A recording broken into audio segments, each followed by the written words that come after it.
Let's return to our top story tonight, and Kevin Rudd has announced his shock resignation as Australia's ambassador to the US, quitting his role a year early. Joining me now to discuss is Sky News contributor Kosha Gada.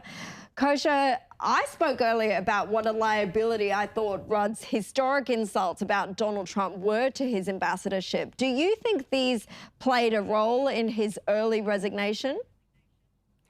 We can only speculate. It was a liability. I think you're spot on. It certainly wasn't an asset, to say the least. And, most recently there was that roundtable discussion in the White House where Trump now infamously said to him, I don't know who you are. I don't like you. I probably never will. So I'm sure that is playing some role in some way, even though, of course, the official explanation is that he is voluntarily stepping down. He already has his next role lined up. He's returning to the think tank that he used to be the CEO of, and that remains the official story. But we will never know exactly what else went on behind the scenes.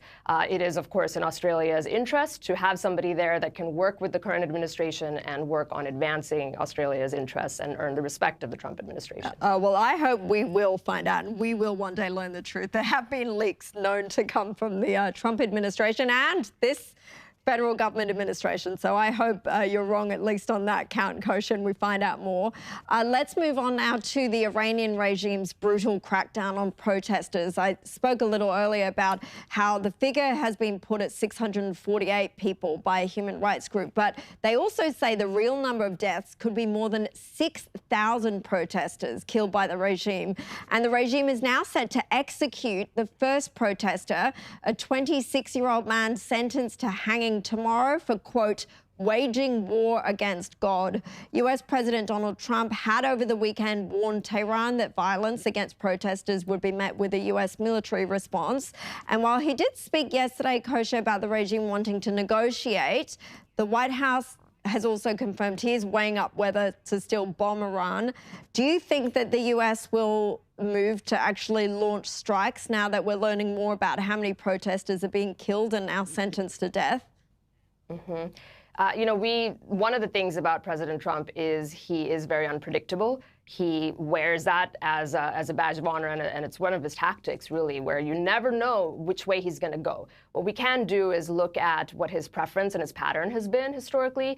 He really does not like the idea of troops on the ground. He knows his base is very much against it, as atrocious as what's happening there on the ground is for the Iranian people. Doesn't want to get sucked into another quagmire. We also know that he is not shy to do these quick surgical either bombs or operations like what we saw in Venezuela, and of course just the 12-day war here with Iran. So I think he has proven that he is willing to do that, even sometimes at the cost of not having that favored by his base. He has done it and could very well do that.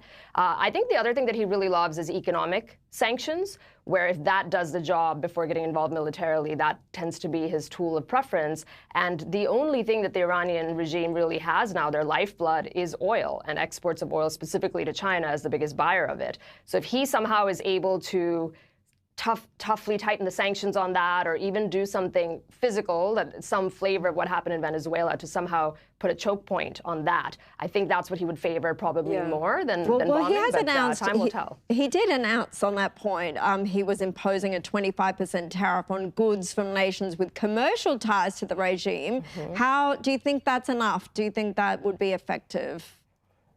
Possibly. I think for an economy that's as much in despair as Iran is right now, there's something like half the people are below the poverty line, inflation is 40% plus, that kind of thing can have an impact. But as we're seeing, just with what you're saying with the executions and the mass arrests and everything else, they've blacked out the internet. This regime is going to fight back, and certainly won't go down easily, even if they are on the brink of despair economically. So whether the number is 25 or it needs to go higher, or there needs to be more of an embargo from other nations, remains to be seen. It gets complicated because allies of the U.S., like India and others, are buyers as well of that oil, so that's where things get politically tricky. But I think that's going to be where he goes first, as opposed to going very kinetic. But again, with him, you never know.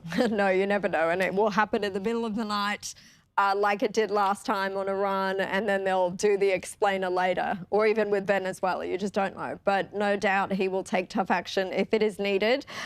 Look, let's turn to something a bit lighter now. Yesterday's Golden Globes became yet another chance for self-righteous Hollywood celebrities to virtue signal about the latest leftist cause. And this time, the usual suspects exchanged their Palestine pins for ones calling for ICE out and be good. Now, that one is in tribute to Renee Good, the woman who was shot by an ICE agent after being accused of driving her car in his direction.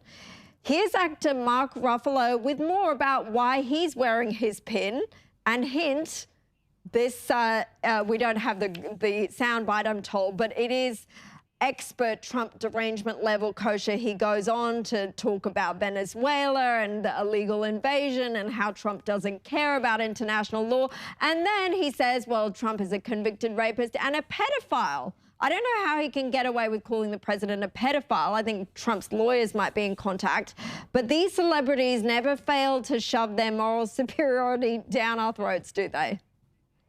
Never, ever, even when it's getting old, and it doesn't seem to have the same sting that perhaps it had when Trump first entered the political arena in 2016, and they were all doing this. On the point about calling him a quote, convicted rapist and pedophile, that is something that actually very well could earn Mike Ruffalo a lawsuit, potentially. And again, I say this because Trump has done this, most recently for exactly that, to George Stephanopoulos and ABC, because that actually is something that is factually untrue. The E. Jean Carroll case that they always love to point to, that was not actually what the allegation was or what the conviction was based on. So he has cause there, even though it is very, very hard in the U.S. with the First Amendment for public figures to sue. That one might have been a bridge too far for him. But, you know, that's what Hollywood does. Renee Good is their latest political martyr, just like the black squares with George Floyd and all of that. I know nobody wore anything about Charlie Kirk, for an example, but we aren't surprised. True. No, we aren't surprised. And I guess Renee Good is the latest cause du jour, how they signal to everyone that they are morally better than the rest of us. Interesting on your point about the rapist and pedophile thing. I mean, obviously there were pictures lately of Trump, which we've seen over many years of Trump with Epstein, but there was never any suggestion of wrongdoing, and nothing has ever come out in all the files and all the releases. So I really don't know how he can even make that allegation, let alone the convicted rapist one. And I do think Trump might have a case. I mean, he's been quite happy to pull the legal trigger against the BBC, for example. I don't know. I think Mark Ruffalo should be a bit worried.